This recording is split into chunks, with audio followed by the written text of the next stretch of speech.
Bienvenidos de nuevo a la columna vertebral. Hoy vamos a conversar con el rector de una universidad, un tipo que fue ministro, que es medio hipster, que es un tipo muy curioso, muy extraño, muy inteligente. Se llama Alejandro Gaviria, el rector de la Universidad de los Andes. Y vamos a hablar del pico y de muchos otros picos. Bienvenido, querido rector Alejandro. Muchas gracias, senador. Muchas gracias por la invitación. Complacido de poder estar aquí conversando un rato. Gracias a usted por aceptar que quienes nos siguen puedan escuchar una palabra. En estos días de esta pandemia, la gente en la calle tiene incertidumbre, tiene miedo, muchos tienen hambre, pero sobre todo tienen miedo a la muerte, no saben a qué aferrarse. Usted escribió mucho antes de esta pandemia un texto que se llama Siquiera tenemos las palabras. Y yo he venido pensando todos estos días que es importante escuchar esas palabras. La gente necesita esperanza cierta. Empecemos por ahí. ¿Qué le decimos a esta sociedad colombiana que está, como en muchas partes del mundo, tan angustiada? Usted que fue ministro de Salud, que además es economista, que además entiende el funcionamiento de este Estado. ¿Usted tiene esperanza o es pesimista trágico? Yo soy pesimista cósmico, de alguna manera, en parte porque la vida humana es difícil y la vida humana tiene que lidiar con la desazón, tiene que lidiar con el miedo, tiene que lidiar con la enfermedad y tiene que lidiar con la muerte. Pero en el fondo soy un optimista de la acción y soy una persona dada a celebrar la vida.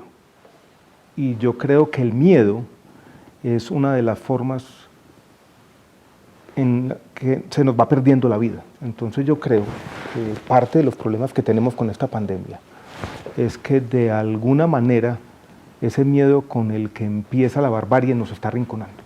Entonces yo creo que dar un mensaje no de tranquilidad, porque yo creo que tenemos que ser capaces de entender la real dimensión de lo que está ocurriendo, que es grave, pero que esto no significa perder la vida y que tenemos que ir encontrando como resquicios de posibilidad.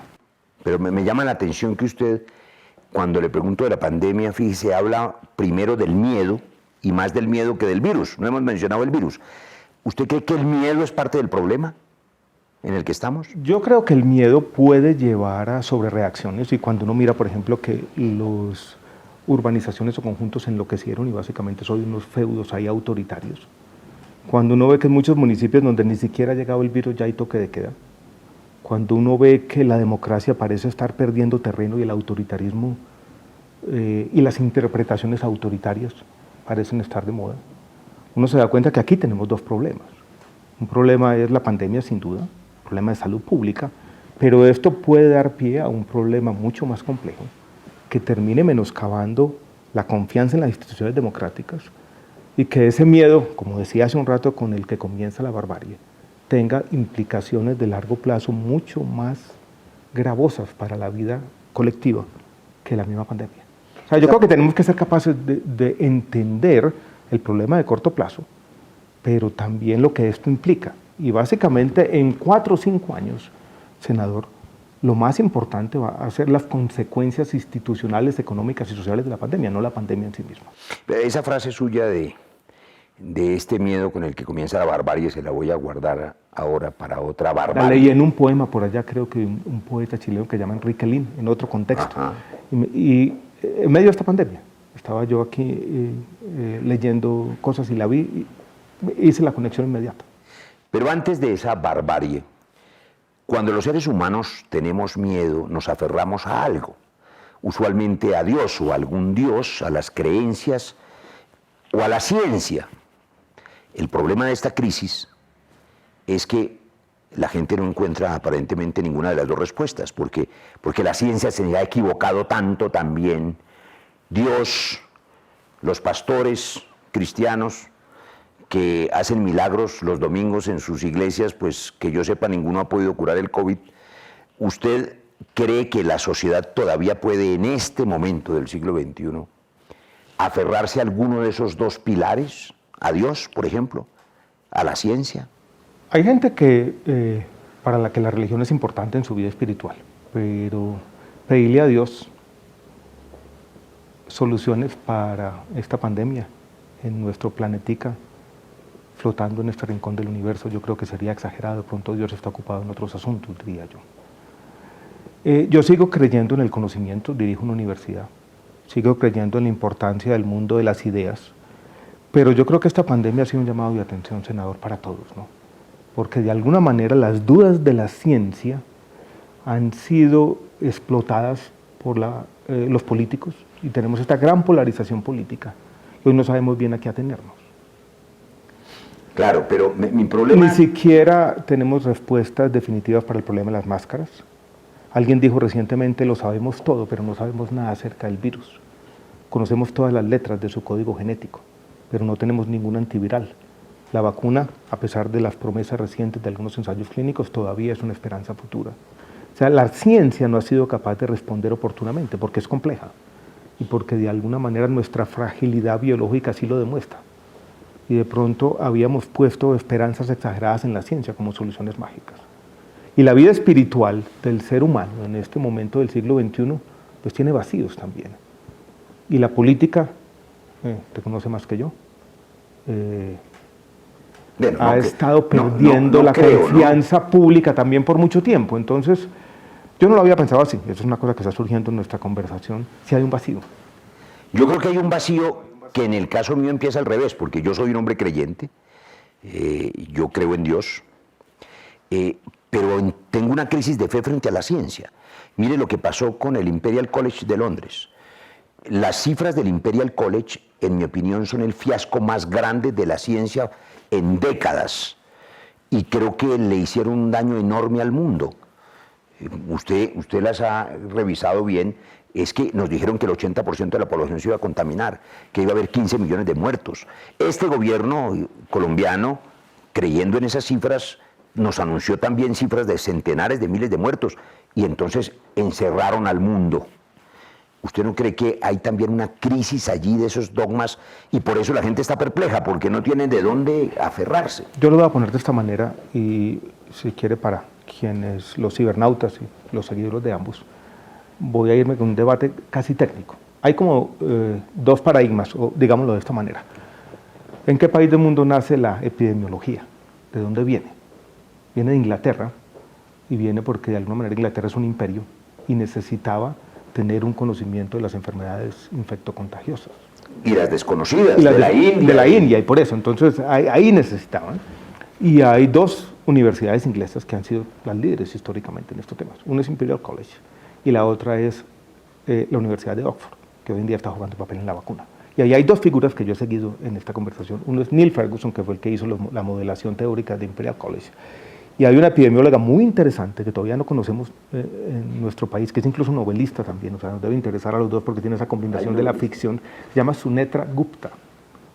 Y uno lee a Neil Ferguson y a Sunetra Gupta y parecen estar hablando de dos epidemias completamente distintos. Se acaba de escribir un artículo sobre esa epidemia, ¿no? ¿Lo vi en alguna parte? Yo la mencioné de pronto en redes sociales aquí, pero lo que me parece interesante es que tenemos los dos líderes del país donde nace la epidemiología, de las universidades más importantes, refiriéndose a este fenómeno que hoy en día concita la atención de la humanidad, y parecen dos fenómenos distintos. Parece que uno estuviera hablando de un planeta y el otro de otro planeta. Parece que uno estuviera hablando de una pandemia y el otro de la otra pandemia. Y esa divergencia que viene desde marzo no se ha cerrado. O sea, el abismo parece ser más grande.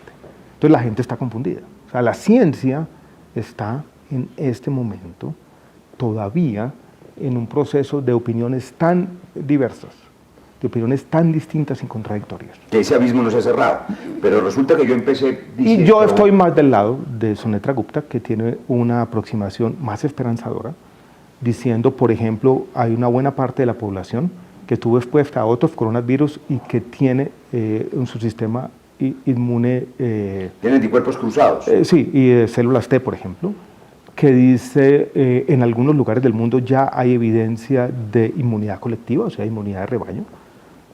Inclusive con porcentajes de infección mucho más bajos. Que dice la segunda... 5%, 7%. Exacto, que dice, o por lo menos 15, 20%, no el 60, 70, 80%, que dice también una segunda ola tan grande como la primera no es probable. Mientras Imperial College está aferrado a la posición un poco más catastrofista, y no sabemos muy bien. Me parece interesante que la Universidad de Oxford es más empírica, Imperial College es más teórico, que nos muestra cómo quienes están en el terreno, quienes miran los datos, quienes observan la realidad, son, creo, en última instancia, quienes pueden tener razón. Ahora, en ese abismo, en esa divergencia, en esa falta de acuerdo de la ciencia, ¿quiénes han pescado? Los charlatanes, de alguna manera. También hay una gran crisis en la medicina basada en la evidencia. Ensayos clínicos regulares, artículos científicos que hoy se publican y mañana los editores dicen, no, ese artículo estaba malo. Los médicos promoviendo tratamientos experimentales aquí y allá. Sí, hay una crisis de la ciencia. Los científicos los obliga a ser tan cautelosos que no afirman nada y dejan a la gente en la oscuridad. Entonces, que hay anticuerpos, pero que no se sabe si son inmunes o no quienes ya tuvieron el virus.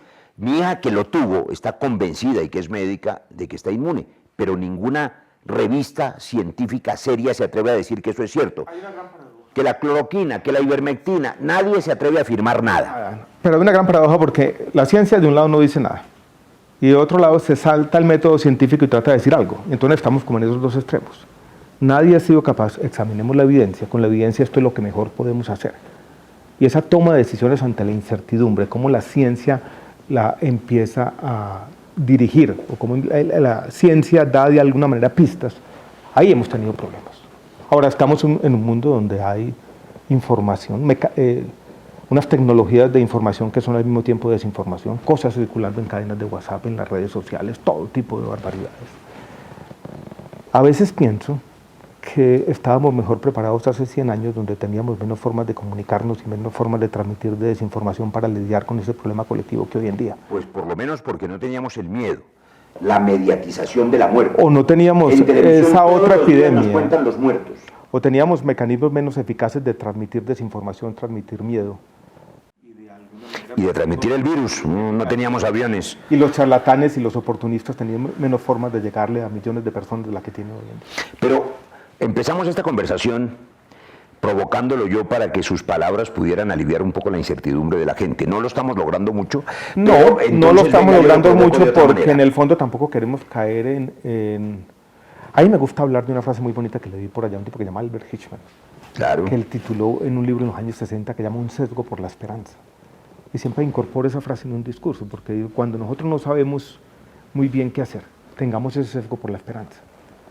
Pero también tenemos que tener un optimismo basado en la evidencia. Yo no puedo ponerme aquí a hablar barbaridades. Y estamos en este momento, senador y nuestros cibernautas aquí, en un momento complejo epidemiológico en el país. La gente necesita certezas.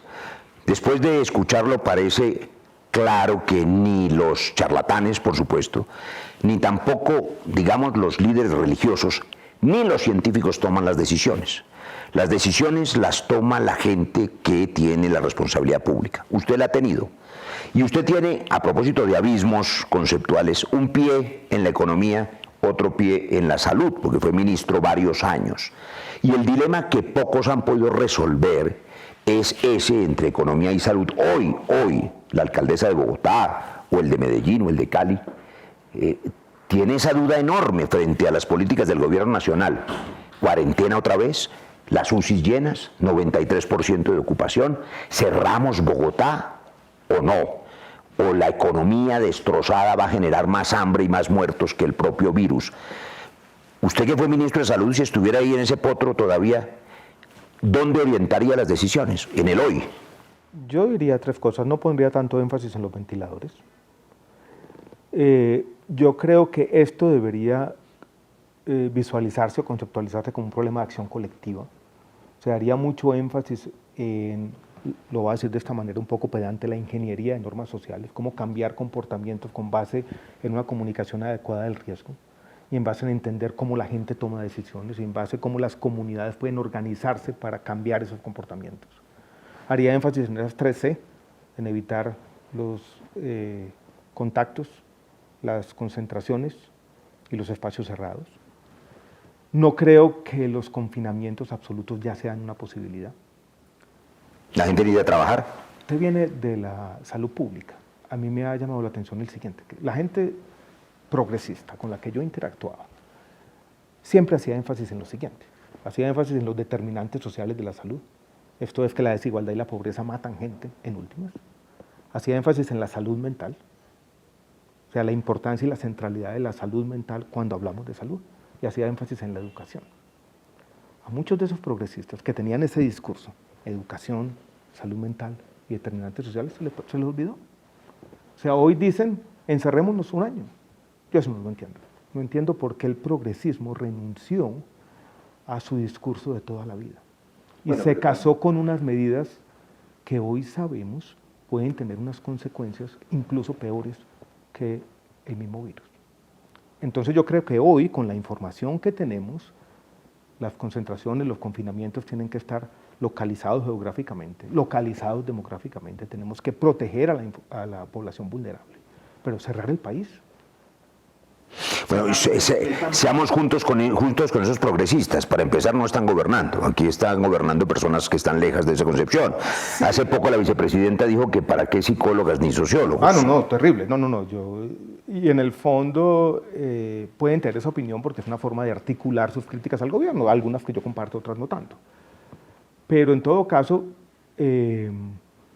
yo quisiera una aproximación que tuviera en cuenta las tres dimensiones que han hecho parte de esta conversación, senador. O sea, nosotros nos tenemos que preocupar por tres cosas. Una es, no podemos subestimar la gravedad de esta pandemia.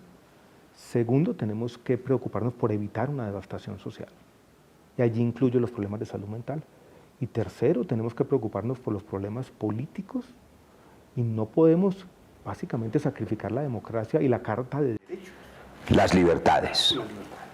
Y antes de prender estas cámaras hablábamos con Alejandro de lo que están haciendo en otros lugares del mundo que pareciera que terminará siendo la salida, la intervención focalizada. Hablábamos de los trabajos de Duncan Watts, de la gente que está haciendo, en lugar de encerrar a todo el mundo, tener inteligencia para poder identificar los contactos, o referenciarlos, garantizar quién es el que tiene las posibilidades de contagiar, pero no encerrar las poblaciones. El rastreo de contactos es el aislamiento de las personas contagiadas y quienes han interactuado.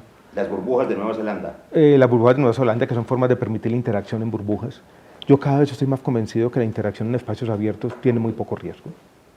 O sea, cuando... Hay una analogía muy interesante, senador, que me parece en todo esto, que yo he usado y la gente no ha entendido bien, y es la de la política contra las drogas. Y es una analogía que también se remonta a una crisis de salud pública que tiene semejanzas a esta, y es la crisis del VIH-Sida en los años 80. En la crisis del VIH-Sida en los años 80, lo primero que dijeron fue no contactos, abstinencia. Y eso terminó siendo contraproducente. Después se dijeron no. Entonces viene todo el tema del condón, los preservativos y la forma de cambiar comportamientos. Y de nuevo viene la analogía con los temas de acción colectiva. A mí me parece que lo mismo está cayendo aquí. Estamos cayendo en una especie de retórica prohibicionista parecida a la guerra contra las drogas. Y tiene este tipo de efectos. Usted le dice a los jóvenes, no interactúen en un parque que queda aquí cerquita. ¿Dónde van a interactuar? Se encierran en un sótano. Usted le cierra las discotecas, los bares. Es imposible contener la adolescencia, las hormonas, la alegría. ¿Cómo va usted a encerrar a los jóvenes 6 meses que no interactúen? Eso es una cosa que no tiene ninguna posibilidad. Pero mire, usted es un humanista y no Entonces resisto. Usted los encierra en un sótano, hay una fiesta clandestina, ahí se contagian. Claro. Mucho más que en un sitio que tenga condiciones reguladas. Entonces el prohibicionismo traído a combatir la pandemia termina siendo como el prohibicionismo en la guerra contra las drogas contraproducente. Que es un fracaso, absoluto. Pero no resisto, usted que es un humanista, preguntarle a propósito de burbujas, una acepción diferente de la burbuja de Nueva Zelanda. Hace poco vi una noticia cualquiera a propósito de que el Circo del Sol se declaraba en la ruina. Y me pareció de un dolor enorme, porque es esa expresión artística de colores, esa expresión de la humanidad, y digo yo, los circos, la ópera, los teatros, los conciertos, los partidos de fútbol, el cine, lo que nos hace humanos. Nosotros vamos al estadio y vamos al concierto.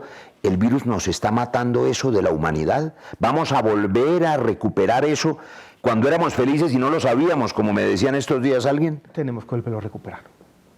¿Sabe qué me preocupa, senador? Yo veo surgiendo una especie de nuevo ascetismo que viene de la extrema derecha y viene también de la extrema izquierda. O sea, para la derecha le gusta mucho ese mundo ordenado, donde está de un lado la vida productiva pero se acaba la vida productiva. ¿Para dónde se va usted? Para la casa, con su familia. Nadie se divierte. Hay ley seca todos los días. Tomarse un vino se volvió imposible. Yo leo una crónica en El Tiempo hace pocos días y parecía una crónica del prohibicionismo de hace 30 años. ¿Cómo así que hay una fiesta y encontrar una lata de cerveza abierta? Una cosa terrible. Pero a la izquierda, a esa extrema izquierda, también le gustan los confinamientos, porque dice ese consumismo capitalista tan feo. Nos dimos cuenta que podemos vivir con muy poquito y que de alguna manera el capitalismo nos había envenenado y nos habían creado un montón de demandas artificiales. Entonces hay como posiciones... Es como pecado desear, como sí, que no se... Entonces hoy en día desear volver a un restaurante, desear tomarse un vino, desear para un adolescente comprar una nueva prenda, eso no está mal. Pero parece haber surgido de esto, eso que yo llamo ese nuevo ascetismo, y yo creo que llegó la hora de reivindicar como el hedonismo también. Le prometí que esa frase suya del miedo que nos devuelve a la barbarie, la iba a recoger para la otra barbarie, la que hace que nos matemos. Usted ha escrito también sobre ese asunto, y usted hizo por allá una cita de Cortázar, que se refería al autogenocidio, usted lo llamó de otra manera, esa especie de inveterada ficción entre matarnos, escribió usted hace tiempo. Sí, esa es una frase que yo leí en un poeta que se llama Rafael Cadena, que es muy bonita. ¿Usted cree que en verdad tenemos afición entre matarnos? ¿Es un asunto de los colombianos? ¿Es un asunto biológico de los seres humanos? ¿Nos comportamos como fieras? ¿Por qué nos seguimos matando después de un proceso de paz que hicimos en el gobierno Santos, del que usted hizo parte y que yo defiendo? Nos seguimos matando. ¿Por qué nos seguimos matando los colombianos? Respondo la pregunta en dos partes. Yo creo, primero como humanidad, yo creo que algo tenemos de eso. Yo creo que Hobbes tuvo algo de razón.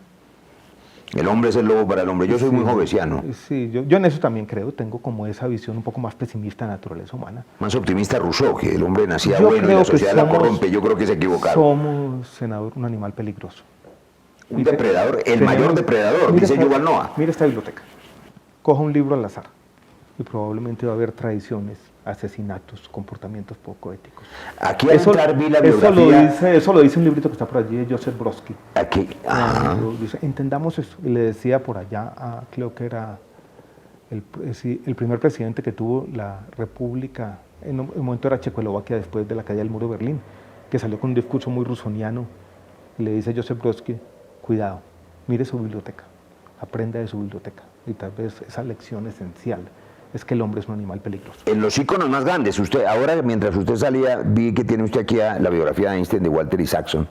Y Einstein, pues que es un hombre admirable.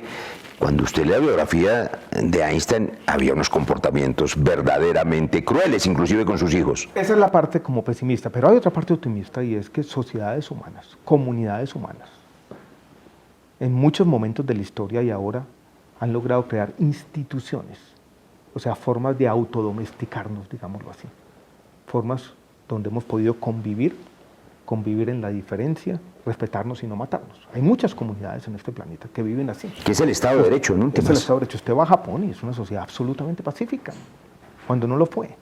Usted va a los países nórdicos y son pacíficos. Usted encuentra en muchos lugares del mundo. Entonces no tenemos que resignarnos a esa realidad hobbesiana. Y eso es lo que tenemos que hacer en Colombia. En Colombia tenemos que promover una cultura de la paz, una cultura del respeto, una cultura de la tolerancia, un rechazo a ese peor elemento de nuestra democracia que es la guerra sucia. Bueno, y toda la guerra es sucia. La guerra por naturaleza es cruel. Pero aquí hemos tenido una guerra disfrazada de democracia, o sea, una forma de eliminar a los enemigos políticos, una forma más soterrada y si se quiere más insidiosa de matarnos que en otras partes.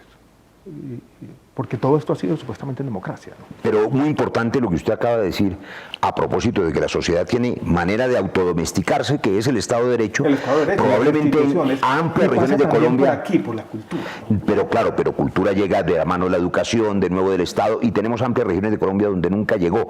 Yo diría que hay zonas de Colombia que son casi el corazón de las tinieblas, como diría otro autor que a usted le gusta, que es Conrad. Ahí está Joseph Conrad por aquí.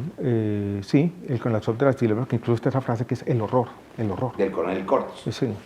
Y el corazón de las tinieblas era en el fondo esa otra amenaza jovesiana que estaba por ahí, cómo la civilización se convierte en barbarie tan rápidamente. Y en Colombia lo que hemos tenido tal vez es algo incluso todavía más incipiente, es que no hemos tenido civilización plena. Esto es lo que nos dice Roy Barrera, a donde yo uno, como tu mente lo que estás diciendo es, necesitamos también presencia del Estado y oportunidades para poder aclimatar y afianzar la paz. Alguien tiene que llevar la contraria. Eso también lo escribió Alejandro Gaviria en un libro de ensayos que a mí me sorprendió porque era ministro y yo vine a conocer el texto en la mitad de un debate y un ministro de salud pues está lleno de trabajo, además con un sistema quebrado y usted no sé a qué hora sacó tiempo, pero uno de los ensayos a mí me llamó mucho la atención, la fracasomanía. Le hago un pequeño paréntesis ahí, imagine que yo escribí ese libro porque empecé a tener problemas de insomnio, a no dormir. Y aquí en esta mesa queda aquí cerquita. Pero eso no es un problema, es una solución. Yo amo el insomnio, es lo que me permite leer. Pero sabe que después creo yo que ese insomnio se tradujo como una especie de estrés crónico y terminé yo enfermo de cáncer.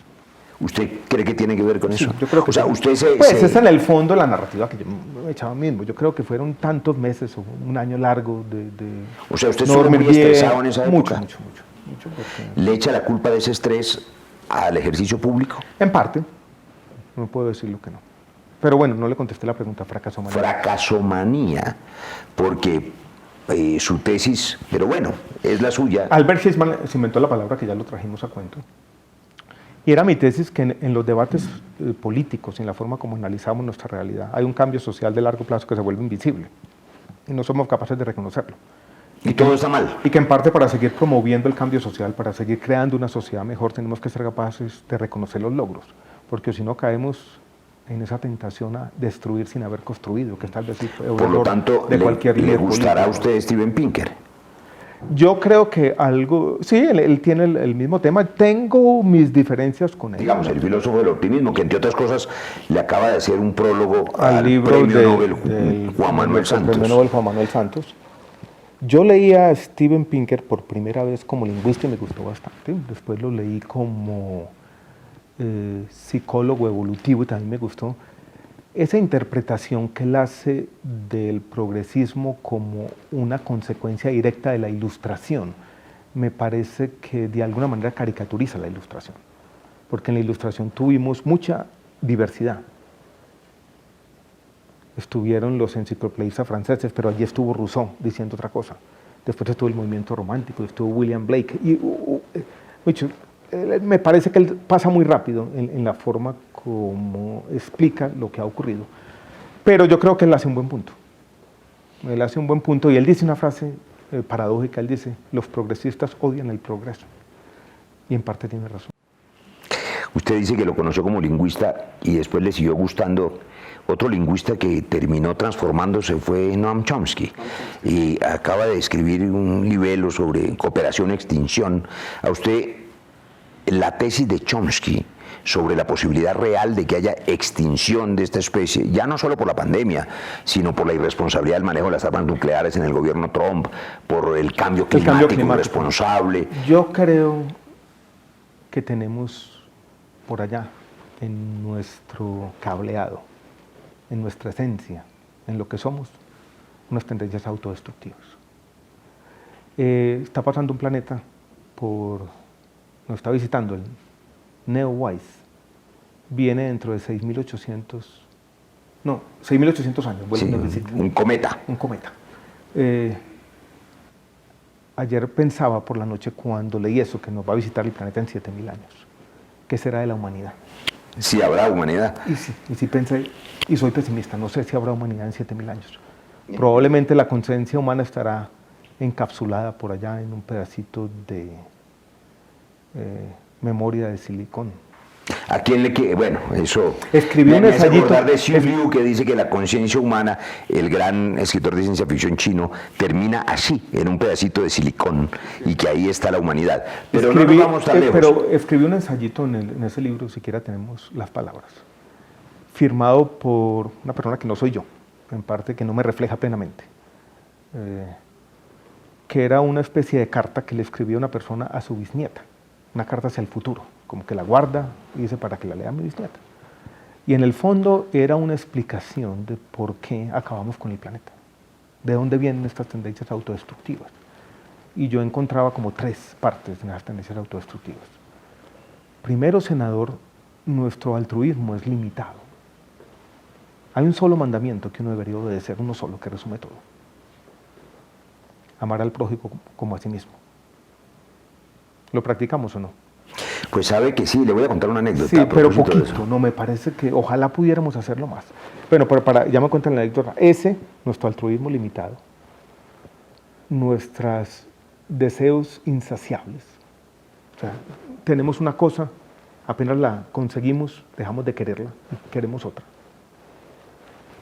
Esa me parece que hace parte también. Y otro, los problemas de acción colectiva, la tragedia de los comunes y la forma como no somos capaces de incorporar los efectos de nuestras decisiones en lo que pasa con nosotros.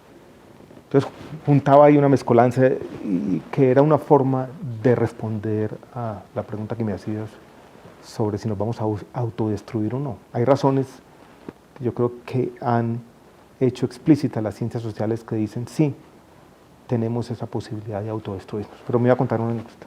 No, la anécdota es menor. A propósito de amarse los unos a los otros, me reuní con unos estudiantes de doctorado hace poco en una universidad de los Estados Unidos, muchachos muy jóvenes de 28, 30 años, ¿colombianos 26, o de todas partes? No, solamente había un colombiano. Y veía mucha fraternidad entre ellos y mucha melosería, y había como cierta cosa física entre ellos. Y le pregunté al que estaba a mi lado... Que se está acabando, ¿no? Sí, pero claro, ahora con la pandemia ni siquiera se pueden abrazar ni besar. Y le pregunté al que estaba al lado mío, cuéntame una cosa, en la reunión de la universidad de ayer, esta chica canadiense estaba con este otro chico y hoy la veo con otro, ¿yo vi mal o es que...? Me dice, no, explícale, me dice, y la chica dice en voz alta, te vamos a explicar, Roy, lo que se llama el poliamor.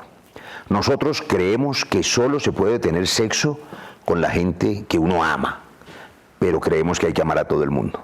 Bonita Eso es la anécdota sobre sí, esa. Bonita frase. Demasiado, ¿no? Demasiado. Un poco hippie demasiado, de otro tiempo. años 60. Sí, años 60, sí. Que a mí me gusta esa, en parte de los años 60. Bueno, ¿a usted le gusta un poco lo hippie o no? Yo empecé por decirle hipster. Estoy en este momento... ¿Cuándo fue al peluquero la última vez, Alejandro?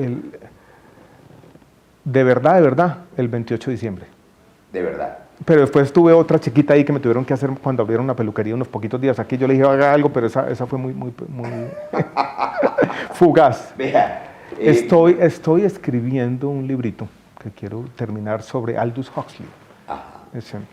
Y Aldous Huxley escribió en los años 50, que fue un anticipo a los años 60, un pequeño ensayo que se llama Las puertas de la percepción sobre los psicodélicos. Y eso me ha metido en esa carreta otra vez y me parece como interesante. Como esos atajos farmacológicos que le permitieron a alguna gente amarse los unos a los otros, ¿no? Y tener tema una visión de la vida colectiva, un tema complicado. Timothy Plowman y la gente y el LSD y la estados alterados de conciencia. Estados alterados de conciencia. Hoy en ¿Usted día, ha estado en estados alterados de conciencia? Yo he sido casi una zeta, como decíamos ahora. Yo me he fumado un cigarrillo en mi vida.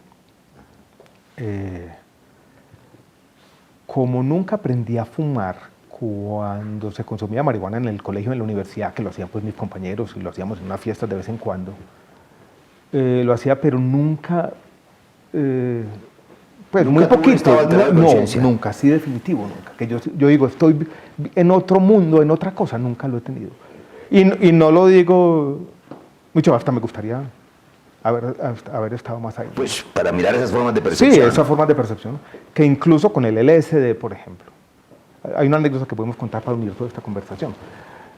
Yo estudié en la Universidad de California en San Diego, y en ese campus de la Universidad de California en San Diego había un loco muy berraco, que era como el héroe del campus, ¿no? Un tipo que se había ganado el premio Nobel por allá en los años 90. Y este tipo era el que en un viaje de LSD había descubierto, ¿sabe qué? Las pruebas PCR que hoy están... No, increíble la anécdota. El que fue capaz de coger un pedacito de ADN en un pelo o en una, y multiplicarlo. O sea, él decía, esa cosa que yo descubrí, decía el tipo, no se le ocurre a ningún ser humano si no tiene un estado alterado de conciencia. No vamos a recomendar el LSD no vamos a recomendar los estados alterados de conciencia. Steve Jobs. Sí, decía que una de las cosas más importantes genio, que le pasó en la vida gran genio. era el LSD. Pero fíjese que... George Steiner, que acaba de morir, un gran intelectual, tal vez uno de los intelectuales más importantes también del siglo XX, políglota, defensor de los clásicos, escribió un librito de entrevistas, sobre todo un librito de entrevistas con una periodista francesa, y le preguntó, ya tenía 90 años, bueno, ¿de qué se arrepiente en la vida? De no haber probado el LSD. Hay hoy en día en el Imperial College y en Johns Hopkins, tal vez las escuelas de medicina más importantes del mundo, centros especializados en psilocibina y LSD. He estado como leyendo esos temas, me parece como interesante porque hay corrientes intelectuales. Esto no es recreativo ni es para una rumba, sino como los estados alterados de conciencia pueden jugar un papel en el ser humano, es como un complemento al cerebro humano. Y si nos remontamos a lo que el mismo Huxley llamaba la filosofía perenne, esto es la forma como los humanos nos hemos relacionado con la naturaleza. Siempre ha existido un chamán que colectivamente, con alguna sustancia, cohesiona la comunidad y hace que veamos otras cosas. Hizo volver al pasado. Está un poco hippie todo esto que dijimos, no, ni pero... tanto, porque usted lo ha dicho, algo que yo no he contado. Yo sí he estado en estados alterados de conciencia. ¿Con yagé o con qué? Banisteriopsis capi, yagé. Estudio del chamanismo en el Putumayo, con los Kamsá. Hicimos una investigación con Colciencias y la Universidad del Valle sobre las plantas de secreto y el maleficio y el mal de ojo. Cuando yo estaba en la investigación, y en esa investigación utilizamos y probamos el yagé. Son literalmente viajes alucinantes. Por supuesto es una sustancia tóxica, no es adictiva. ¿Aprendió algo de eso? Mucho. Aprendí a comunicarme de otra manera y a entender que hay dimensiones que no pueden apreciarse sino de esas maneras. Pero bueno, eso es lo mismo que decía Huxley, lo mismo que han dicho miles una y otra vez, que hay ciertas cosas que se aprenden. Primero, esta no es una sustancia adictiva. No es adictiva, ni el yagé, ni el LSD, para sorpresa de ni los que el no LSD saben. ni la psilocibina, o sea, los hongos mágicos. En todas las clasificaciones que se hacen del peligro individual y colectivo, o sea, el daño que se hacen los individuos, el daño que le hacen a la sociedad, estas están de últimas. Mucho más peligroso el alcohol y el tabaco, por ejemplo. Entonces allí le tengo que más. preguntar, porque usted y yo estamos de acuerdo en eso, el fracaso universal de la guerra contra las drogas y la despenalización, regulación, descriminalización. ¿Cómo hacemos para acabar con la maldición del narcotráfico, que no es otra cosa que el negocio de la cocaína en Colombia? Porque el negocio nuestro no son ni los opioides ni las pepas sintéticas que fabrican en Estados Unidos y en Europa, es la cocaína.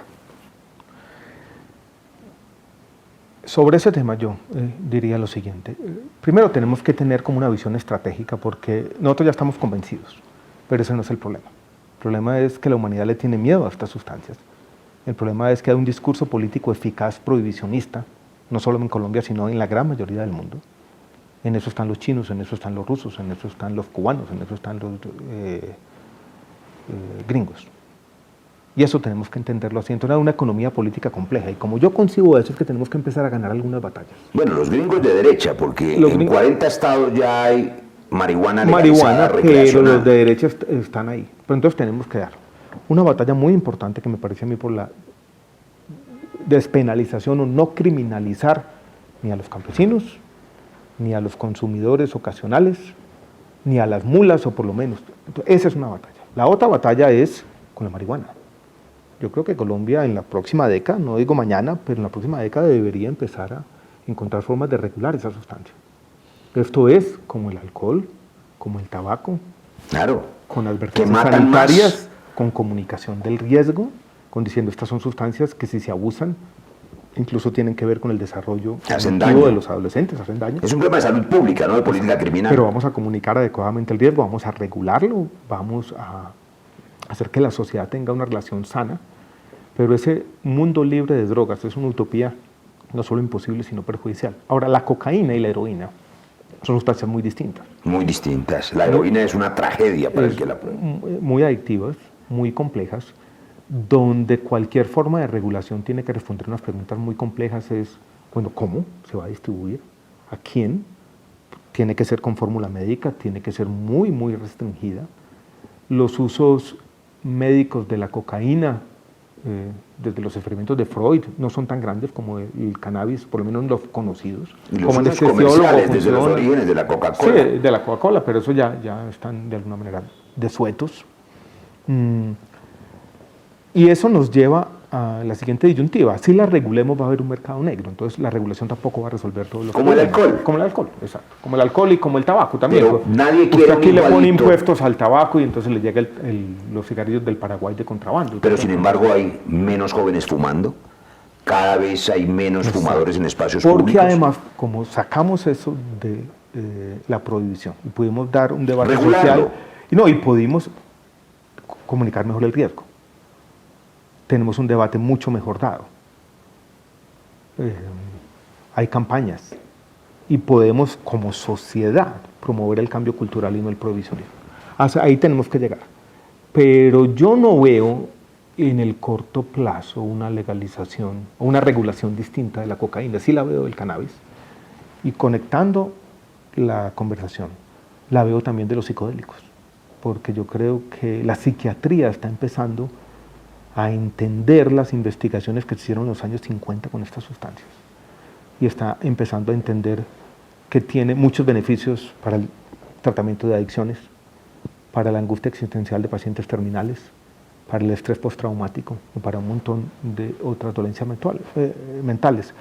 Hay casi una quiebra intelectual de la psiquiatría hoy en día. No hay muchas nuevas moléculas ni muchas nuevas posibilidades y los psicodélicos están emergiendo como... Cuando usted me habla de psiquiatría, lo voy a aterrizar en algunas personas que están un poco locas probablemente, porque casi todos los gobernantes tienen algo delirantes y a veces el poder los enloquece.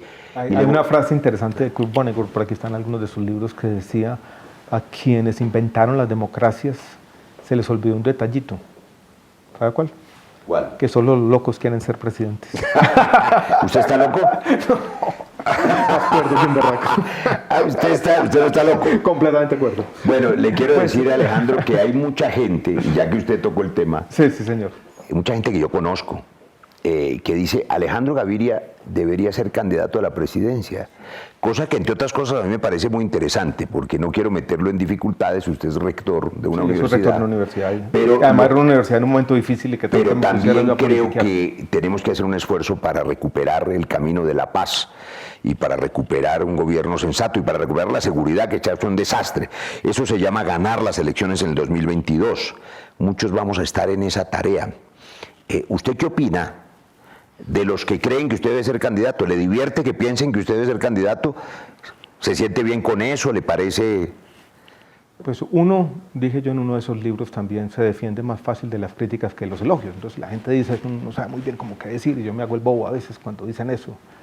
Yo no he tenido ningún contacto con la política electoral. Creo que el último fue en cuarto de primaria, que había una elección para el representante del curso, y creo que saqué dos votos. Pero sí ha sido creo que el mío era uno de ellos. Usted ha sido un hombre de la política. Su padre fue ministro. Sí, yo sí he tenido contacto con la política. Ha estado cercano al mundo de la política. Y me gusta el mundo de las ideas, me gusta este tipo de discusiones. Creo que la política debe tener más ideas. En el fondo soy un optimista en ese sentido también, en que yo creo que las ideas...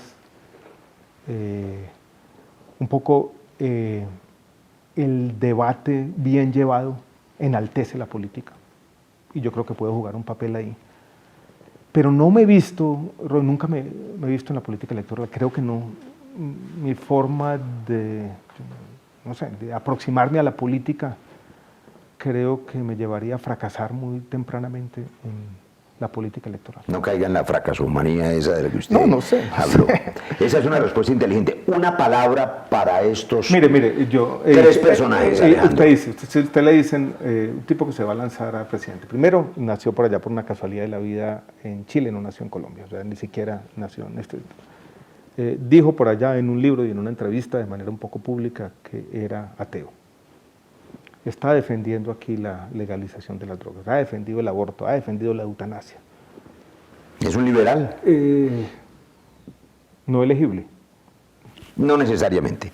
Pero usted ha usado un montón de palabras inteligentes, la inmensa mayoría doctas, muchas de ellas en esta conversación. Le voy a pedir un esfuerzo de síntesis. Sí, señor. Una palabra o una frase para tres personajes que han marcado nuestra generación. Uribe, Santos y Duque. Uribe.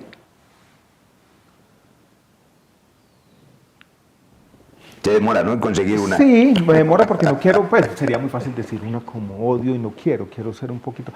No voy a decir una palabra que no me gusta. Hay, una vez...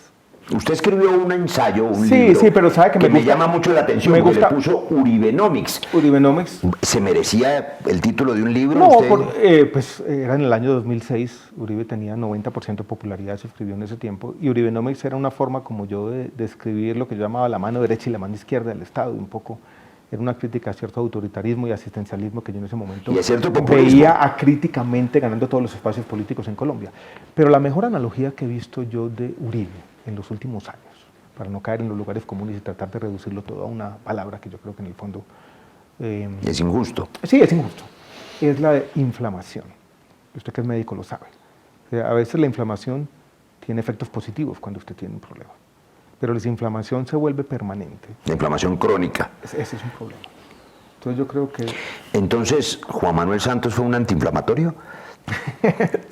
Santos, una frase para el premio Nobel. Santos es un tipo que llevó a la... Que fue su jefe, además, en el gobierno. Yo lo voy a resumir con dos palabras que en el fondo pueden ser contradictorias. Porque tiene el pragmatismo de un lado y el idealismo del otro. Un buen complemento. Yo creo que sí. Y ¿Y Santos Duque? es, lo voy a decir de una manera porque pues, trabajé con él y lo aprecio y le tengo gran estima personal. Y no voy a juzgarlo como presidente, sino como lo que es hoy en día. Como expresidente. El mejor expresidente que ha tenido Colombia. Sí, Creo sí. que en muchas generaciones. Está dedicado a temas A internacionales, lo que tiene la que paz. ser, a lo que tiene que ser, a un poquito de supervisión adulta que necesitan a veces nuestras sociedades tan propensas a sus momentos de locura. Sí, yo le he estado insistiendo en que tiene que defender su legado, pero él se resiste. ¿Y Duque?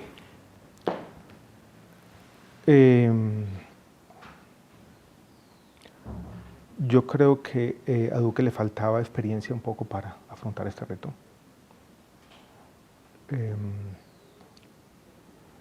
Yo había interactuado con él como ministro en 2 o 3 debates.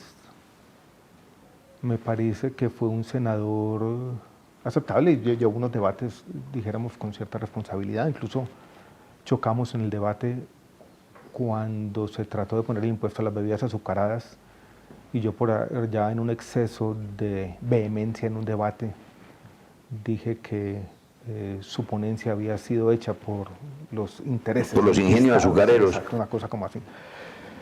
Pero me parece, voy a hacer una sola referencia. O sea, ¿a usted le parecía un tipo inteligente? Sí, parecía un tipo inteligente, pero voy a hacer una sola referencia porque no quisiera pues meterme mucho en estos temas políticos, sino lo quiero hacer como rector. Su último discurso, el 20 de julio, esperaba un poco más. Creo que todos esperábamos un poco más. Esperaba profundidad, esperaba amplitud, esperaba un discurso en un momento muy difícil, porque esta coyuntura del país es muy difícil en muchas dimensiones. Un poco más humanista, más cercanía. A él le gusta la literatura. Más sensibilidad humana. Más, sí, yo creo que esa elocuencia que él tiene, porque la tiene, esperaba que se complementara con algo más de pausa, de llamado a lo mejor que tenemos los colombianos. Y yo creo, con el tiempo yo aprendí esto, Pero no creo que en el fondo es como un lugar común. Aprendí que uno de los poderes más grandes que tiene un presidente, un ministro, un senador, no es el de hacer leyes, no es el de firmar resoluciones o firmar decretos o promover cambios en las normas, es el de la palabra, es el del podio, es la capacidad de incluso un discurso de cambiar realidades. El pathos de los griegos. Sí. Pero, Y en eso, pero sabe que me parece que no lo dice. Pero yo creo que hay que darle tiempo. Mire, el Minuto de Dios, ese programa de televisión lleva como 40 años. Y él en su programa de diario no lleva sino 1 año o 6 meses. Hay que darle tiempo. ¿Cuánto se demoró J. Mario Valencia? No, hay que darle tiempo. Oiga, lo quiero despedir de esta manera. Alejandro, con un asunto que tiene que ver con la primera. ¿Dónde aprendió esa ironía? ¿Dónde aprendí esa ironía? Sí. sabe que no sé, pero yo no creo que sea ironía. Él tiene un reality show todas las tardes y es muy animado, sobre todo cuando va Marta Lucía Ramírez. Es muy animado, pero no me pique la lengua porque... Usted tampoco. Porque lo voy a aterrizar en una cosa seria de su último libro. Usted es un gran lector y un gran escritor. Hoy es siempre todavía. Quiero que nos despidamos con ese mensaje porque Hoy es siempre todavía es un libro de resurrección. Es un libro donde usted vence la muerte y usted da un testimonio sobre lo que significa la vida después de haber pasado por el cáncer y por ese temor. Hay mucha gente en la calle que hoy le tiene miedo a la muerte por la pandemia, pero también hay miles que se han recuperado y que han vencido la muerte. Hoy es siempre todavía para la sociedad colombiana. Su mensaje final de esperanza. Mi mensaje final de esperanza lo voy a dar con una frase. Hoy es siempre todavía es un proverbio de un poeta, de Antonio Machado, pero yo voy a utilizar otro poeta que se llama Eugenio Montejo, para la gente que nos está oyendo, cuando el miedo y la muerte parece estar acechándolos, ¿no? Y trato de citar de memoria, pero es algo así como que en cada minuto nos asombre ese frágil milagro de estar vivos. Es celebrar la vida. Celebrar la vida. Y no dejemos que el miedo de la muerte nos apague la vida. Celebrar la vida. No dejemos que el miedo de la muerte nos apague la vida. Sí. Vivámosla. Un poco, si de alguna manera los seres humanos tenemos que vivir con el riesgo, ¿no? Y si tratamos de eliminar los riesgos y llevar los riesgos a cero es perder la vida también. No dejemos que el miedo de la muerte nos apague la vida. Muchas gracias a Alejandro Gaviria. Mucho hemos aprendido y mucho más tendremos que aprender del recorrido de este hipster, de este rector, de este exministro, de este colombiano interesante que tiene un pensamiento libertario que nos gusta mucho. Muchas gracias por la invitación.